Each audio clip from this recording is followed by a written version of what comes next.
بسم اللہ الرحمن الرحیم۔ باب اوقات الصلاۃ، نماز کے وقتوں کا باب۔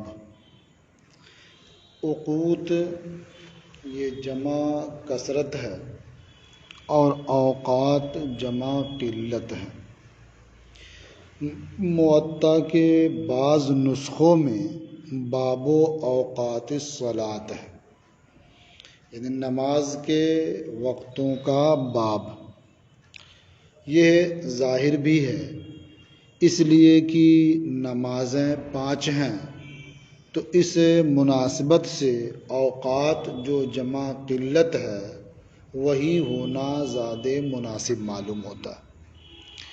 لیکن موطا کے بہت سے نسخوں میں، بلکہ اکثر نسخوں میں اوقات کے بجائے اوقات ہے، یعنی باب اوقات الصلاۃ، اور اوقات یہ جمع کثرت ہے اور نمازیں کل 5 ہی ہیں، تو پھر 5 نمازوں کے لیے جمع کثرت کا استعمال کیسے مناسب ہوگا؟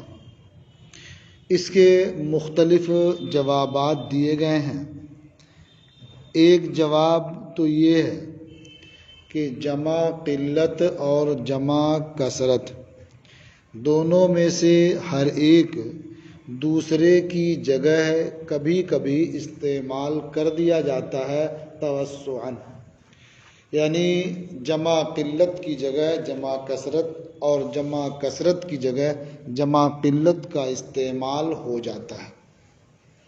تو اسی طرح سے یہاں بھی ظاہر جمع قلت کا مقام تھا، لیکن جمع کثرت کا استعمال کر دیا گیا۔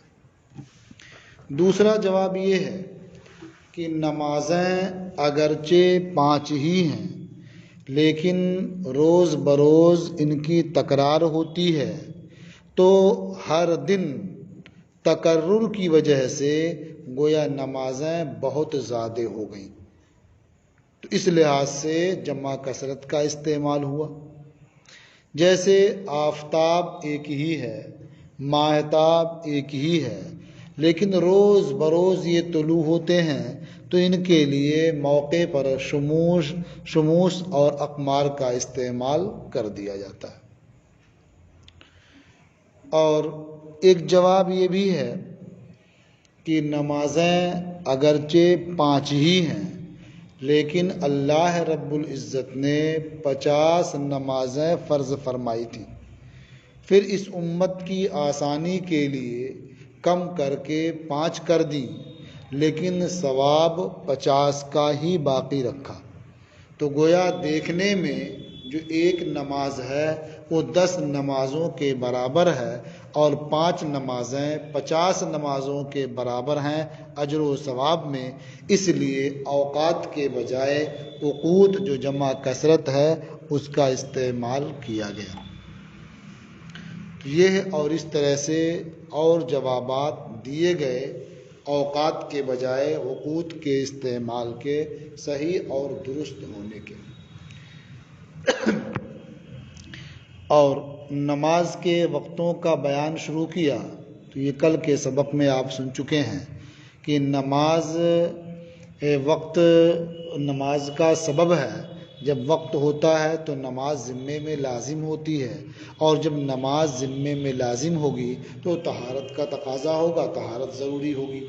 اس لیے سب سے پہلے انہوں نے باب اوقات الصلاۃ شروع کیا۔ اللہ رب العزت کا ارشاد ہے، ان الصلاۃ کانت علی المؤمنین کتابا موقوتا، بے شک نماز ایمان والوں پر فرض ہے، وقت باندھا ہوا۔ یعنی نماز کے جو اوقات ہیں یہ اللہ رب العزت کی جانب سے مقرر ہیں، اس لیے نماز کے اوقات کو یہ بیان کرتے ہیں۔ قال محمد بن الحسن، محمد ابن حسن نے فرمایا۔ محمد ابن حسن سے مراد وہی امام محمد ابن حسن شیبانی ہیں جن کی یہ کتاب ہے۔ اخبرنا مالک بن انس عن یزید بن زیاد، ہمیں خبر دی مالک ابن انس نے۔ یہ مالک ابن انس وہی ہیں جو فقہ کے ائمہ اربعہ میں سے ایک مشہور امام ہیں، جن کی کتاب موطا امام مالک مشہور ہے۔ تو چونکہ امام محمد رحمۃ اللہ تعالی علیہ نے امام مالک رحمۃ اللہ علیہ سے یہ احادیث روایت کی ہیں، حاصل کی ہیں، اس لیے فرماتے ہیں اخبرنا مالک ابن انس، ہمیں خبر دی مالک ابن انس نے۔ یہی ایک بات اور سمجھ لیں، آپ اس کتاب میں پڑھیں گے یہاں اخبرنا ہے اور کہیں حدثنا پڑھیں گے، کہیں اخبرنی آئے گا اور کہیں حدثنی آئے گا۔ اصطلاح کے لحاظ سے دونوں میں فرق ہے۔ دیکھیے، پہلے زمانے میں جو درس حدیث کا معمول تھا وہ یہ تھا کہ کبھی شیخ یہ قرات کرتے اور تلامذہ احادیث کی سماعت فرماتے۔ تو جو احادیث اس طرح سے روایت کی گئیں کہ شیخ نے قرات کی اور تلامذہ نے سنا، تو اب ان تلامذہ میں سے اگر کوئی اس حدیث کی روایت کرے گا تو کہے گا حدثنا، یعنی شیخ کا نام ذکر کرے گا اس کے بعد کہ فلاں شیخ نے ہم سے حدیث بیان فرمائی۔ اور اگر شیخ ہی قرات کر رہا ہے لیکن سننے والے بہت نہیں ہیں، صرف ایک تلمیذ ہے، تو اب جب اس حدیث کی وہ روایت کرے گا تو کہے گا حدثنی فلان، مجھ سے فلاں نے حدیث بیان کی۔ تو آپ سمجھ گئے ہوں گے کہ حدثنا اور حدثنی میں فرق کیا ہوا۔ شیخ قرات کر رہا ہے، سننے والے بہت سے ہیں، تو جب ان میں سے کوئی روایت کرے گا تو حدثنا کہے گا، اور اگر سننے والا کوئی ایک ہی ہے وہ روایت کرے گا تو حدثنی کہے گا۔ اور دوسرا طریقہ درس کا یہ تھا کہ کوئی تلمیذ قرات کرتا، شیخ سماعت فرماتے، اور جہاں کہیں کوئی غلطی ہوتی اس کی اصلاح فرما دیتے اور باقی تلامذہ بھی سنتے رہتے۔ تو اگر کسی تلمیذ نے قرات کی ہے شیخ کے سامنے اور باقی تلامذہ نے سنا، تو اب ان میں سے جب کوئی اس حدیث کی روایت کرے گا تو کہے گا اخبرنا فلان، ہمیں فلاں نے خبر دی۔ اور اگر جو قرات کر رہا تھا وہ تنہا ہے اور شیخ نے سماعت کیا تو وہ روایت کرے گا تو کہے گا اخبرنی۔ تو گویا اخبرنا اور اخبرنی میں شیخ قرات نہیں کرتا ہے بلکہ تلمیذ قرات کرتا ہے شیخ کے سامنے۔ اب اگر وہ کئی ایک ہیں تو روایت کرنے کے وقت اخبرنا کہیں گے، اور تنہا ہے تو روایت کرنے کے وقت اخبرنی کہے گا۔ تو امام محمد رحمۃ اللہ تعالی علیہ نے فرمایا اخبرنا مالک بن انس، ہمیں خبر دی مالک ابن انس نے۔ ایک چیز اور بھی آپ ملحوظ رکھیں کہ اس کے پڑھنے میں بسا اوقات بعض طلبہ غلطی کرتے ہیں اور وہ پڑھتے ہیں اخبرنا را کے سکون کے ساتھ۔ تو اخبرنا جب پڑھیں گے تو یہ جمع متکلم کا صیغہ ہوگا، یعنی متکلم مال غیر کا صیغہ ہوگا، اور یہ پھر صحیح نہیں ہوگا۔ یہ اخبرا واحد مذکر غائب کا صیغہ ہے، اور نہ جو ضمیر ہے وہ مفعول ہے، اور آگے جو مالک بن انس ہے وہ اخبرا کا فاعل ہے۔ اس لیے آپ دھیان دیں گے جب بھی اسے پڑھیں تو اخبرنا نہیں بلکہ اخبارنا، را پر زبر، اور ایسے ہی واحد کا صیغہ ہوگا تو اخبارنی، اور حدثنا اور حدثانی یعنی وہاں سا پر زبر ہوگا. تو اخبرنا مالک بن انس، ہمیں خبر دی مالک ابن انس نے، ان یزید ابن زیاد، وہ یزید ابن زیاد سے روایت کرتے ہیں، مولا بنی ہاشم، جو بنی ہاشم کے آزاد کردہ ہیں. یعنی یزید ابن زیاد یہ بنی ہاشم کے آزاد کردہ ہیں.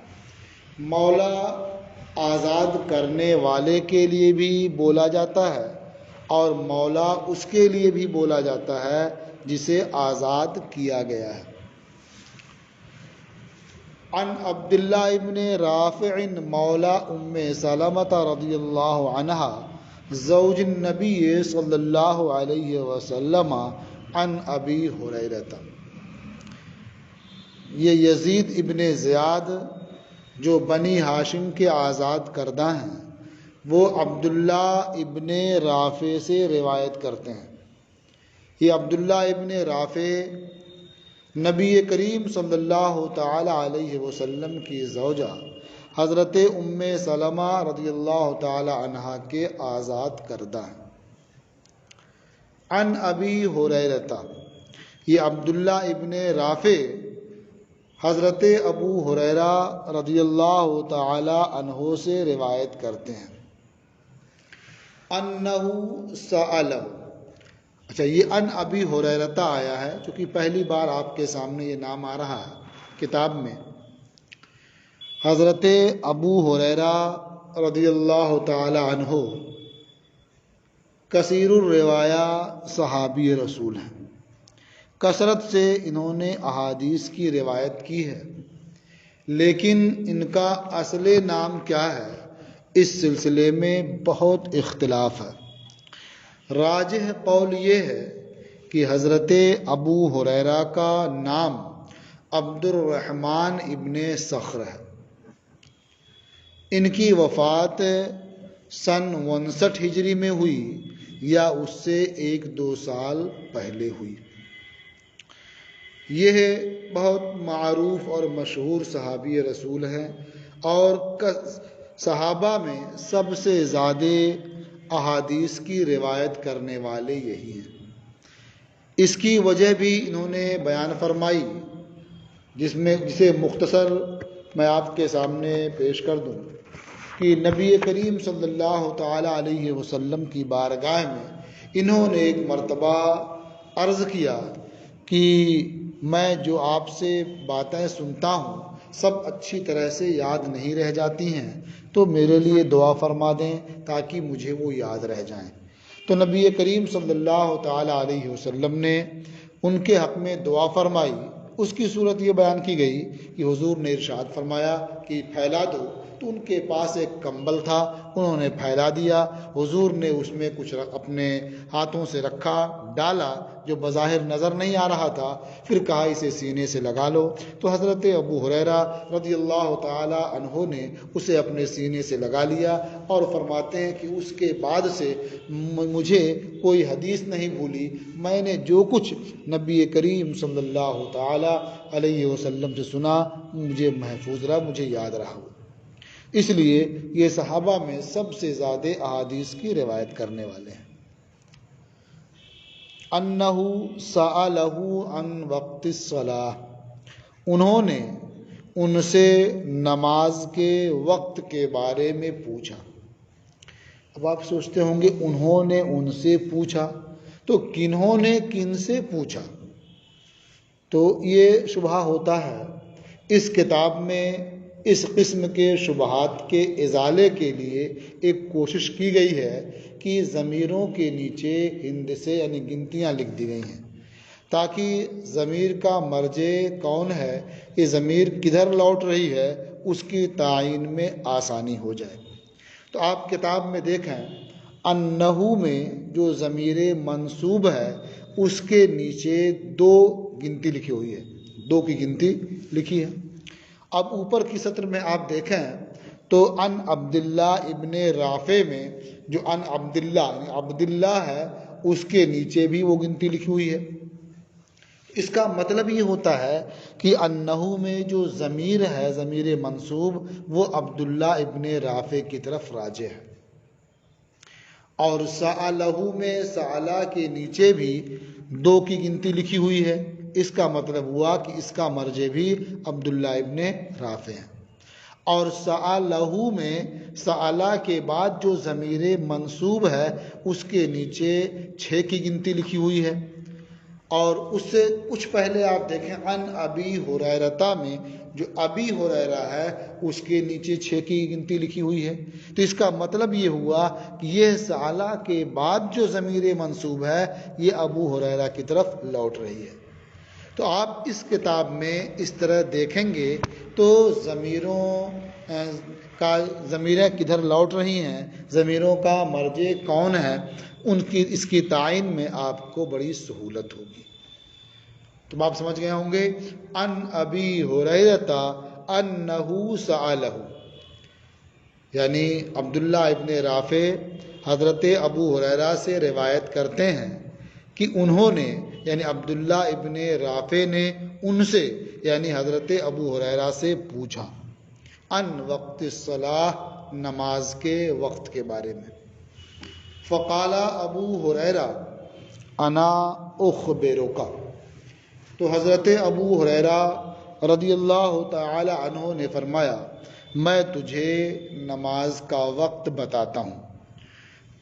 ارشاد فرمایا صلی الظہر اذا کان ظلک مثلک، ظہر کی نماز ادا کرو جب تمہارا سایہ تمہارے مثل ہو جائے، والعصر اذا کان ظلک مثلیک، اور عصر کی نماز ادا کرو جب تمہارا سایہ تمہارے 2 مثل ہو جائے، یعنی تمہارا دوگنا ہو جائے، والمغرب اذا غربت الشمس، اور مغرب کی نماز ادا کرو جب آفتاب ڈوب ہو جائے، غروب ہو جائے، والعشاء ما بینک و بین ثلث اللیل، اور عشاء کی نماز ادا کرو اس وقت جو تمہارے اور تہائی رات کے درمیان کا وقت ہے۔ فَإِن نِمْتَ إِلَى نِصْفِ اللَّيْلِ، تو اگر تم آدھی رات تک سو جاؤ، فَلَا نَامَتْ عَيْنَاكَ، یعنی عشاء کی نماز ادا کیے بغیر اگر تم سو گئے آدھی رات تک تو اس کے بعد تمہاری آنکھیں نہ سوئیں۔ وَصَلِّ الصُّبْحَ بِغَلَسٍ، اور صبح کی نماز اندھیرے میں ادا کرو۔ یہ حضرت ابو ہریرہ رضی اللہ تعالی عنہ نے حضرت عبداللہ ابن رافع سے بیان کیا، انہیں بتایا اور نماز کے وقتوں کی خبر دی۔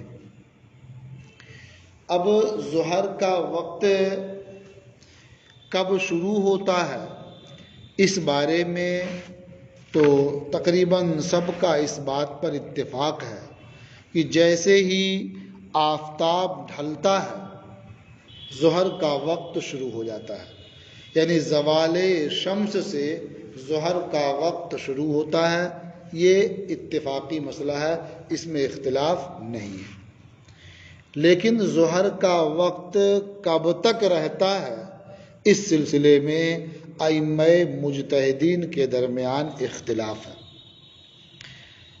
امام مالک رحمۃ اللہ تعالی علیہ کے نزدیک ظہر کا وقت یہ ہے کہ ہر شے کا سایہ اس کے مثل ہو جائے اس مقدار کے علاوہ جس مقدار پر آفتاب ڈھلا تھا۔ تو آفتاب ڈھلنے کے وقت جو مقدار ہوتی ہے سائے کی اسے سایہ اصلی کہتے ہیں۔ یہ آفتاب جب نصف النہار پر ہوتا ہے ڈھلنے کے وقت میں اس سے ذرا سا پہلے جو سایہ ہوتا ہے اسے سایہ اصلی کہتے ہیں۔ تو گویا امام مالک رحمۃ اللہ تعالی علیہ کے نزدیک ہر شے کا سایہ سایہ اصلی کے علاوہ ایک مثل ہو جائے تو ظہر کا وقت ختم ہو جاتا ہے، اور اس کے فوراً بعد ہی عصر کا وقت شروع ہو جاتا ہے۔ یعنی درمیان میں کوئی فاصلہ نہیں ہے.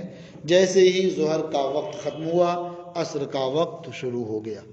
یہ امام مالک رحمۃ اللہ علیہ کے نزدیک ہے. اور امام شافعی رحمۃ اللہ علیہ فرماتے ہیں کہ ظہر کا آخر وقت یہ کہ ہر شے کا سایہ اس کے مثل ہو جائے، ایک مثل.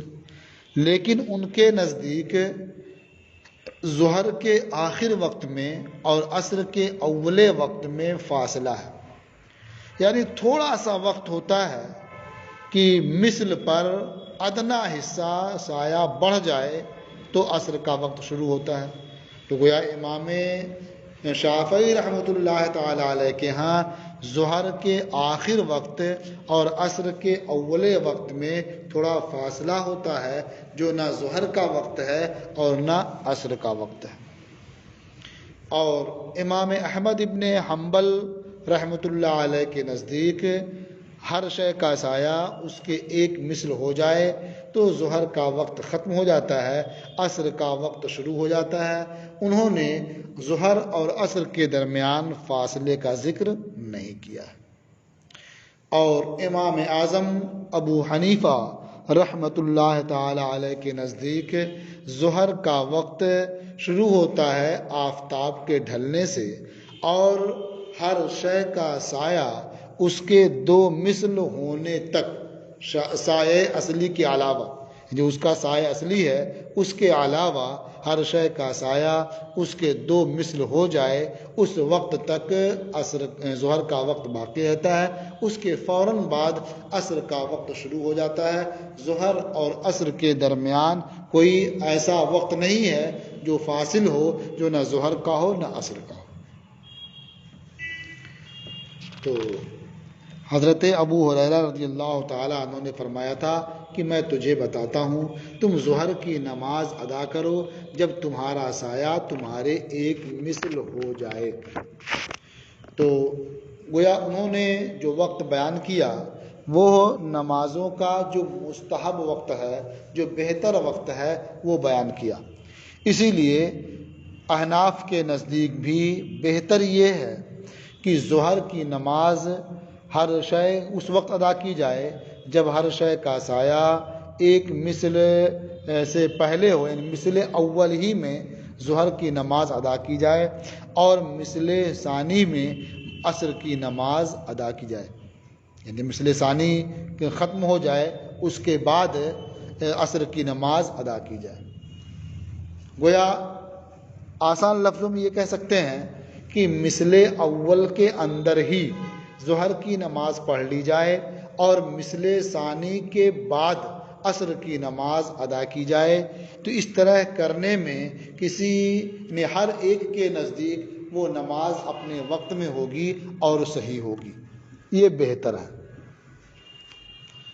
اور انہوں نے فرمایا تھا کہ وَالْعَصْرَ اِذَا كَانَ ظِلُّكَ مِثْلَيْكَ، اور عصر کی نماز پڑھو جب تمہارا سایہ تمہارے دو مثل ہو جائے. اس سلسلے میں بھی ائمہ کا مذہب آپ نے سماعت کر لیا. وَالْمَغْرِبَ اِذَا غَرَبَتِ الشَّمْسُ، اور مغرب کی نماز اس وقت پڑھو جب آفتاب غروب ہو جائے. تو اس سے معلوم ہو گیا کہ ظہر اور عصر کے درمیان وقت فاصل نہیں ہے، صرف امام شافعی رحمۃ اللہ علیہ کے نزدیک تھوڑا سا ادنا سا حصہ ہے جو فاصل ہے ظہر اور عصر کے وقت کے درمیان. اور باقی جو تین ائمہ ہیں مشہور، ان کے نزدیک ظہر اور عصر کے وقت میں کوئی حد فاصل نہیں ہے، کوئی ایسا وقت نہیں ہے جو نہ ظہر کا ہو نہ عصر کا ہو. اور باقی جو تین ائمہ ان کے نزدیک اس بات پر بھی اتفاق ہے کہ جب ظہر کا وقت ختم ہو جاتا ہے تو اس کے بعد فوراً عصر کا وقت شروع ہو جاتا ہے. یہ اور بات ہے کہ ظہر کا وقت کب ختم ہوتا ہے اس سلسلے میں اختلاف ہے. مغرب کی نماز پڑھیں جب آفتاب غروب ہو جائے، یہ اس کا اول وقت ہے، اور یہ وقت کب تک رہتا ہے اس سلسلے میں بھی اختلاف ہے.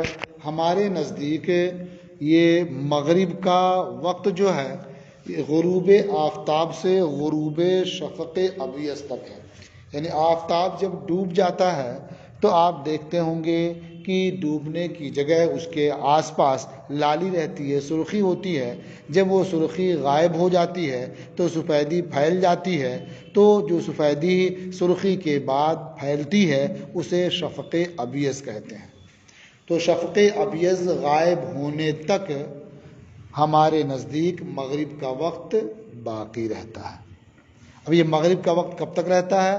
فجر کا وقت شروع ہونے تک، عشاء کا وقت شروع ہونے تک.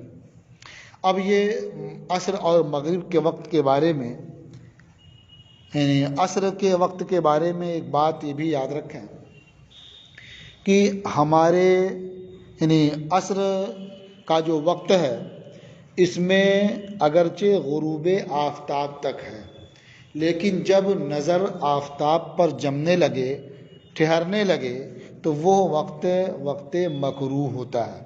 اس وقت نماز پڑھنا مکروہ ہے. لیکن اگر اسی دن کی عصر کسی وجہ سے ادا نہیں کر سکا ہے تو اس وقت مکروہ میں بھی اسے ادا کرنے کا حکم ہے. اس کا اندازہ آج کے اوقات کے لحاظ سے 20 منٹ کا کیا جاتا ہے. یعنی غروب آفتاب کا جو وقت ہے اس سے 20 منٹ پہلے یہ وقت شروع ہو جاتا ہے، جسے وقت کراہت کہا جاتا ہے. اور مغرب کی نماز غروب آفتاب کے بعد پڑھیں، اور عشاء کی نماز والعشاء ما بینک و بین ثلث اللیل، اور عشاء کی نماز اس وقت پڑھیں جو تمہارے اور تہائی رات کے درمیان ہے.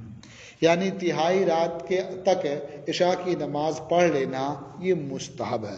اور ما بینکا میں سے مراد وہ وقت ہے کہ جب مغرب کا وقت ختم ہو جائے اب وہ تمہارے لیے عشاء کا وقت شروع ہوا. اب اس وقت سے تہائی رات تک کے درمیان تم عشاء کی نماز پڑھ لو، یہ مستحب وقت ہے.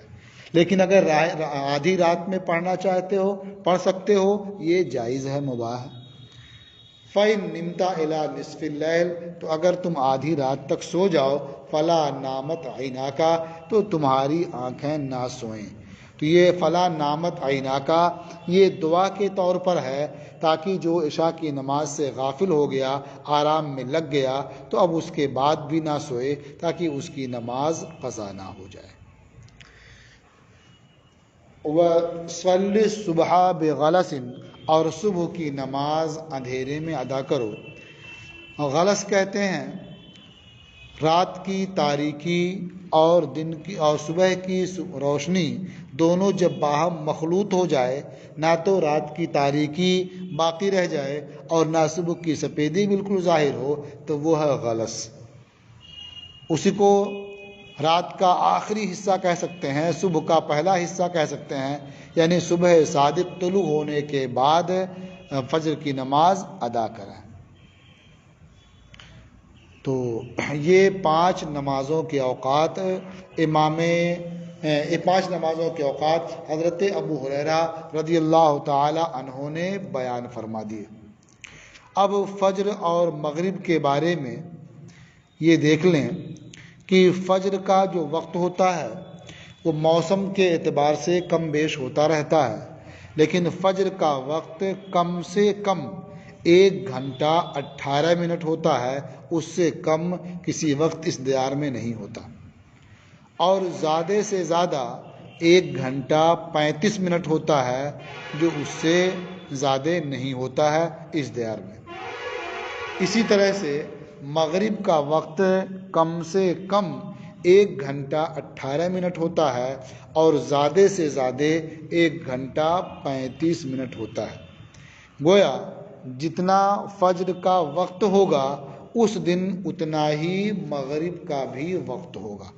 یعنی اگر فجر کا وقت 1 گھنٹہ 18 منٹ کل ہے تو اس دن مغرب کا وقت بھی 1 گھنٹہ 18 منٹ ہوگا، اور جس دن فجر کا وقت 1 گھنٹہ 35 منٹ ہوگا اس دن مغرب کا وقت بھی 1 گھنٹہ 35 منٹ ہوگا. اور عصر کا جو پورا وقت ہے یہ کم سے کم 1 گھنٹہ 35 منٹ ہوتا ہے اور زیادہ سے زیادہ 2 گھنٹہ 6 منٹ ہوتا ہے. تو یہ ہے نمازوں کے اوقات کا بیان. اب امام محمد رحمۃ اللہ تعالی علیہ کچھ وضاحت فرماتے ہوئے ارشاد فرماتے ہیں قال محمد هذا قول ابی حنیفہ رحمہ اللہ فی وقت العصر۔ امام محمد رحمۃ اللہ تعالی علیہ نے فرمایا کہ یہ امام اعظم ابو حنیفہ رحمۃ اللہ تعالی علیہ کا قول ہے عصر کے وقت کے بارے میں، یعنی عصر کی نماز ادا کرو جب تمہارا سایہ تمہارے 2 مثل ہو جائے، یعنی 2 مثل ہونے پر عصر کا وقت شروع ہوتا ہے۔ یہ امام اعظم ابو حنیفہ رحمۃ اللہ علیہ کا قول ہے۔ وَكَانَ يَرَى الْإِسْفَارَ فِي الْفَجْرِ، اور امام اعظم ابو حنیفہ رحمۃ اللہ تعالی علیہ نماز فجر میں اسفار یعنی روشن کرنے کو بہتر سمجھتے تھے، کیونکہ اس میں دیا ہے صبح کی نماز اندھیرے میں ادا کرو، اور امام اعظم ابو حنیفہ رحمۃ اللہ علیہ اسفار کو پسند فرماتے تھے۔ چونکہ روایتیں اس سلسلے میں مختلف ہیں، بعض روایتوں میں صاف صاف ہے اسفروا بالفجر فإنه اعظم للأجر، یعنی فجر روشن کر کے ادا کرو کیونکہ اس میں اجر و ثواب زیادہ ہے، روشن کر کے پڑھیں گے لوگ زیادہ جمع ہو جائیں گے، جماعت لمبی ہوگی، اجر و ثواب زیادہ ملے گا۔ وَأَمَّا فِي قَوْلِنَا، اور امام محمد رحمۃ اللہ علیہ فرماتے ہیں لیکن ہمارے قول میں فَإِنَّا نَقُولُ، تو ہم کہتے ہیں اِذَا زَادَ الظِّلُّ عَلَى الْمِثْلِ، جب سایہ مثل سے زیادہ ہو جائے، فَصَارَ مثل الشَّيْءِ وَزِيَادَةً مِنْ حِينَ زَالَتِ الشَّمْسِ، اور آفتاب ڈھلنے کے وقت سے شے کے مثل ہونے سے تھوڑا سا زیادہ ہو جائے، کچھ زیادت آ جائے، فقد دخلا وقت العصر، تو عصر کا وقت داخل ہو گیا۔ یعنی 2 مثل ہونے کے بعد عصر کا وقت نہیں آتا ہے، بلکہ مثل ثانی میں ہی عصر کا وقت آ جاتا ہے، یعنی مثل ثانی شروع ہوتے ہی عصر کا وقت شروع ہو جاتا ہے۔ وَأَمَّا أَبُو حَنِيفَةَ فَإِنَّهُ قَالَ لَا يَدْخُلُ وَقْتُ الْعَصْرِ حَتَّى يَصِيرَ الظِّلُّ مِثْلَيْهِ، اور امام اعظم ابو حنیفہ رحمۃ اللہ تعالی علیہ نے فرمایا کہ عصر کا وقت نہیں ہوتا ہے یہاں تک کہ سایہ 2 مثل ہو جائے، یعنی امام اعظم ابو حنیفہ رحمۃ اللہ علیہ کے نزدیک عصر کا وقت اس وقت شروع ہوگا جب ہر شے کا سایہ اس کے 2 مثل ہو جائے، سایہ اصلی کے علاوہ۔